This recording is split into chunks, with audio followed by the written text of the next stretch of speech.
I applied for a job and am now being hunted. Be careful when you apply for a job online.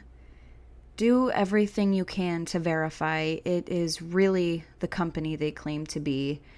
And always remember, anything sounding too good to be true most definitely is. When the pandemic hit, I started working from home like many others. The transition of moving my company's daily meetings and progress reports to Skype and Slack communication was a bumpy one, but we all managed to work out the kinks and carry on with our duties. Unfortunately, a few people were let go due to the company downsizing, and I was one of them. I enjoyed many a lazy free day, binging shows, playing video games, and day drinking. It felt good to let my inner slovenly slacker live his best life, but bills don't pay themselves. The hunt began. I took to the typical online platforms for freelance and full-time openings, but I was stunned by the slim pickings. Worry grew when I had no luck even landing an interview. There was just nothing out there. A few friends suggested Upwork and similar freelancing sites I was unfamiliar with, so I figured I'd give it a whirl. I was actually happy to see quite a few promising job listings, and I began to apply to practically everything within my skill set and pay range requirements. There were a few back and forths, but the most promising of all was a cushy little work-from-home job contracted by a major television network. I'm not saying who, as the company is in no way responsible. Just be aware that even if you recognize the company, it might not actually be them you are dealing with. At any rate, I was elated. 401k, 3 weeks vacation to start, dental and vision, and an hourly rate above my previous position. Nothing like a pay increase. I eagerly applied, linking my resume and work samples, and then waited. About a day later, I received a request for a Skype interview. I frantically scoured my apartment for my cleanest button-down shirt and combed my hair. I brushed my teeth in case some random food particle might sway them one way or the other. My leg bounced in anticipation as I adjusted my webcam, and then realized my messy room would be visible. After yet another half hour of tidying up, I had only a few seconds to breathe before joining the Skype meeting. A well-dressed, smiling man in his 40s with thin-rimmed glasses introduced himself. "Hey there, thanks for taking the time to chat," he smiled. "My pleasure, thank you," I replied. I mentioned them by name. It was, in fact, the actual name of a recruiter for said entertainment network. But again, I'm not listing that, as the person being impersonated had no part in this. I'll spare the details of the general conversation, but it was very typical. Questions and answers about process, working with a team, and the sorts of projects to be handled. They said they use Slack to send updates with the other developers, something I was familiar with, and I was thrilled to have all the right answers. It was as legitimate of a process as you could get, honestly. They asked for my previous employer's contacts and references, standard as per usual. All the normal stuff. Nothing about my social security number, nothing shady. Just the standard information any employer would ask for. "Thank you for your time, and I'll be in touch after discussion with our team." He smiled, and with that, he ended the call. I was finished, and I felt confident I answered each question as best as possible and went about applying to other jobs.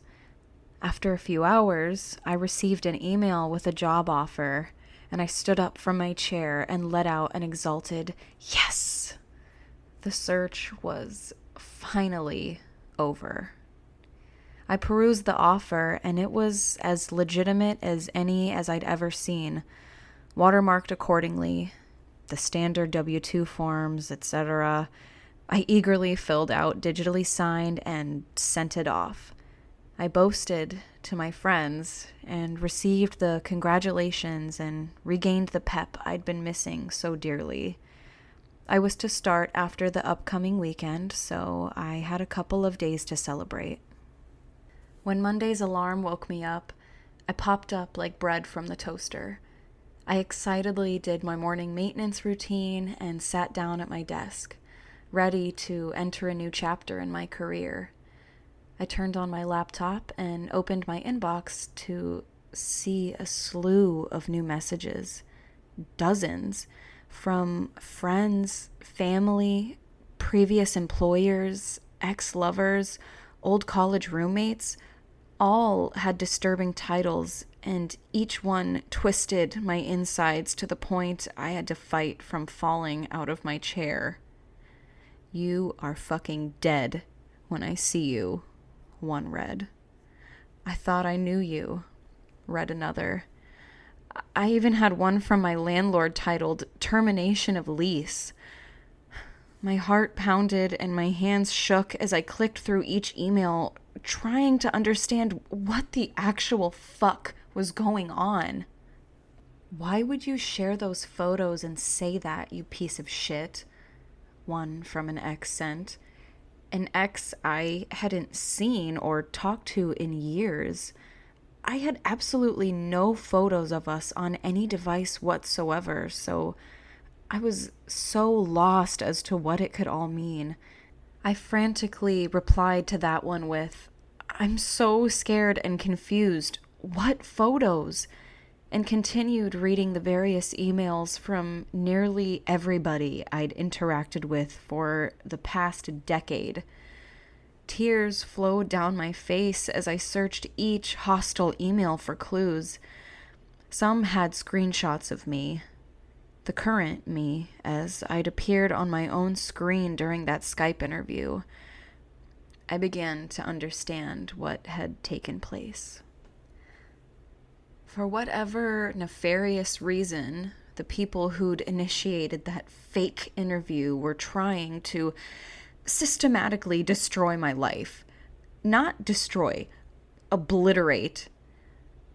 I sobbed uncontrollably, reading through tear-blurred eyes at the reaction of once dear friends.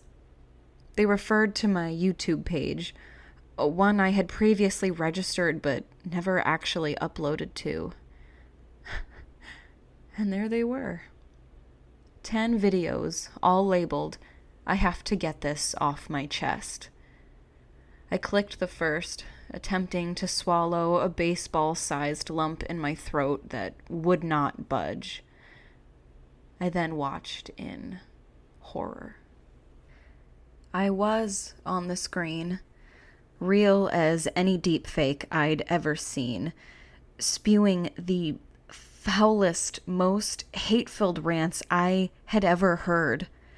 I was spitting vitriol about being spurned by exes or fucked over by previous employers.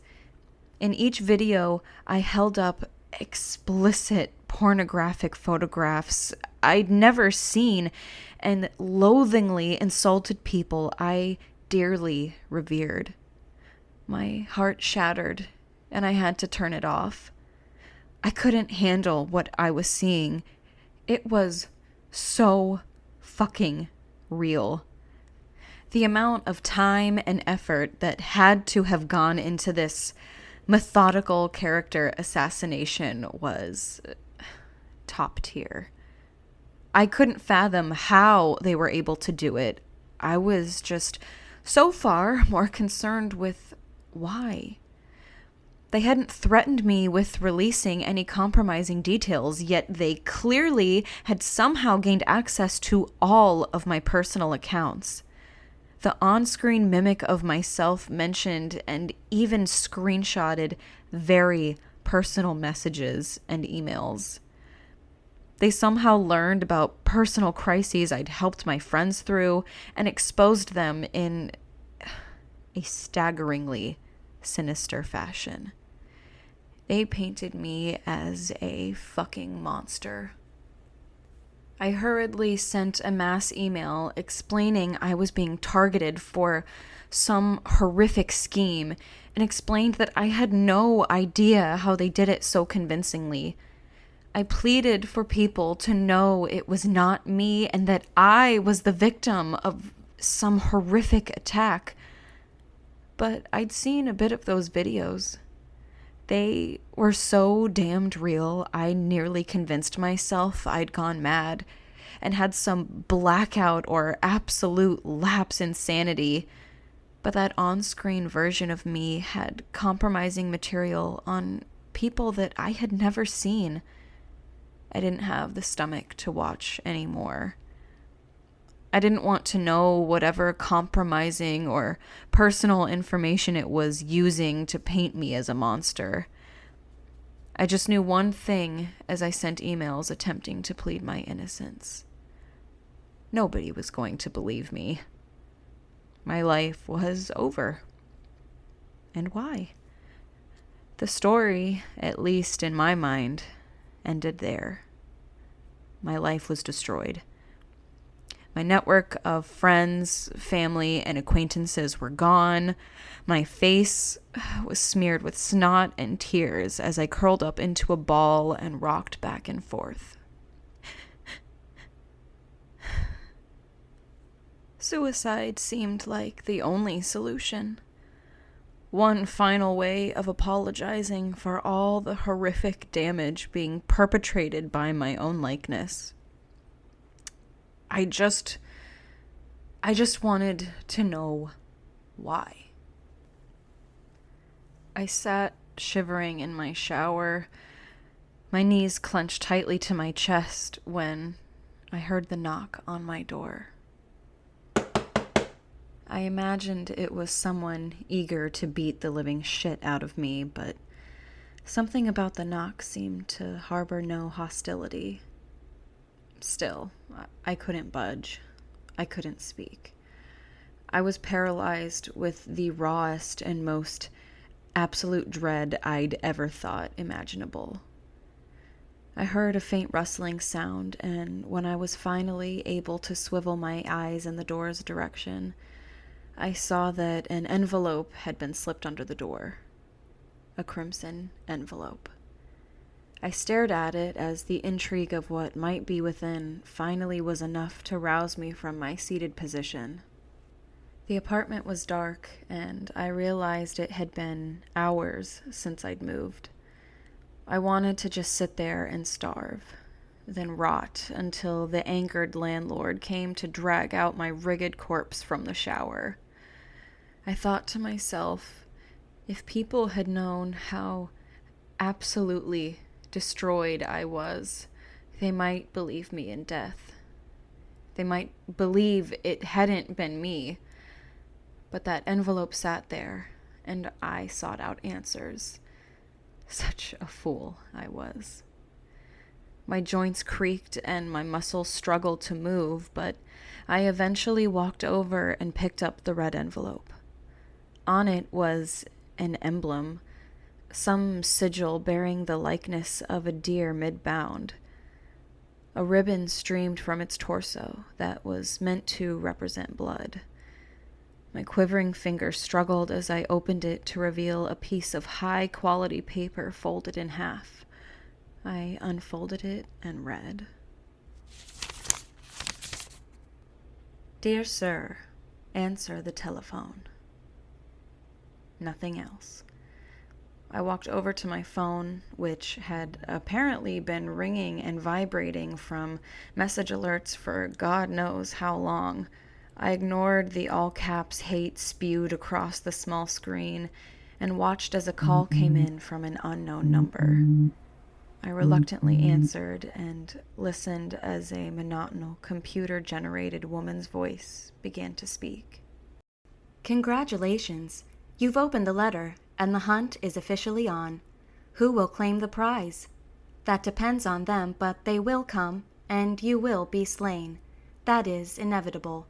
We can press every button we wish to make that happen. We've had a mother decapitate her valedictorian son. We've had a priest strangle his best friend. We are pressing these buttons until you are hunted and killed, and you will be killed. All we advise of you is that you not kill yourself. You may see that exit as a way out of this misery. That door will lead to the death of your loved ones. They will no longer love you, of course. They will wish you a suffering even hell will not provide based on the actions you will seem to be doing. But they will be brutally butchered. Every last one of them. There have been 3 hunts where the prey chose the cowardly way out and ended their own lives.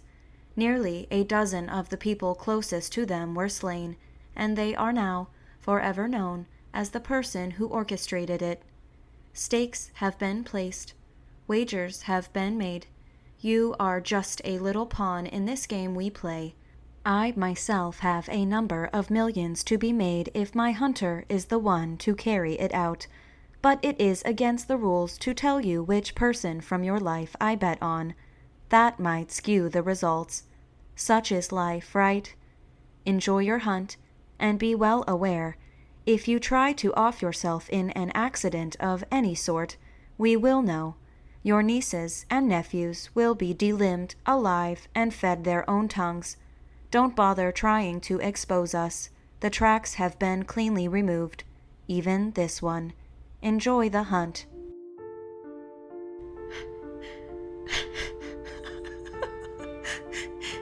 And then they hung up. Be extremely careful when applying for jobs. And if this nightmare ever happens to you, I am begging you, do not open that letter.